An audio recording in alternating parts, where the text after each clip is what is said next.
விளக்கம் இல்லாமல் பேசிக் கொண்டிருக்கிறோம். அப்படிப்பட்ட காலத்துக்குள் கண் தெரியாத 12 வயது நிரம்பிய காத்தாம் கூடியைச் சேர்ந்த ஒரு சிறுவன் கேட்டு கேட்டு குர்ஆனை உள்ளத்தில் பாடமாக்க முடியுமாக இருந்தால் இன்றைக்கு ரோட்டுகளிலும் வீதிகளிலும் ஊர்களிலும் யூடியூப் பிச்சை எடுப்பதற்காக நடந்து திரிகின்ற இந்த இளைஞர்களுக்கெல்லாம் இந்த ஒரு இளைஞன் ஒரு ரோல் மாடல் இல்லையா?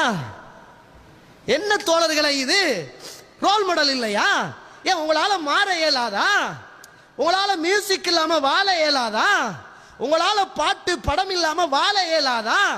இன்றைக்கு எல்லா இளைஞர்களுடைய இஸ்லாமும் ஸ்டேட்டஸ்ல தான் இருக்குது.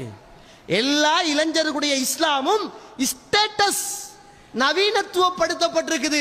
துவா கொண்டு வருகுது, பிள்ளை பார்க்கறான், ஸ்டேட்டஸ்ல போடுறான். அவனுக்கு பாடமா இல்லையான்னு தெரியாது. ஒரு திக்ர் வருகுது, பிள்ளை பார்க்கறான், பாடமா ஓதினானா என்பது அல்ல, மற்றவங்க பார்க்கட்டும் போடுறான். இன்றைக்கு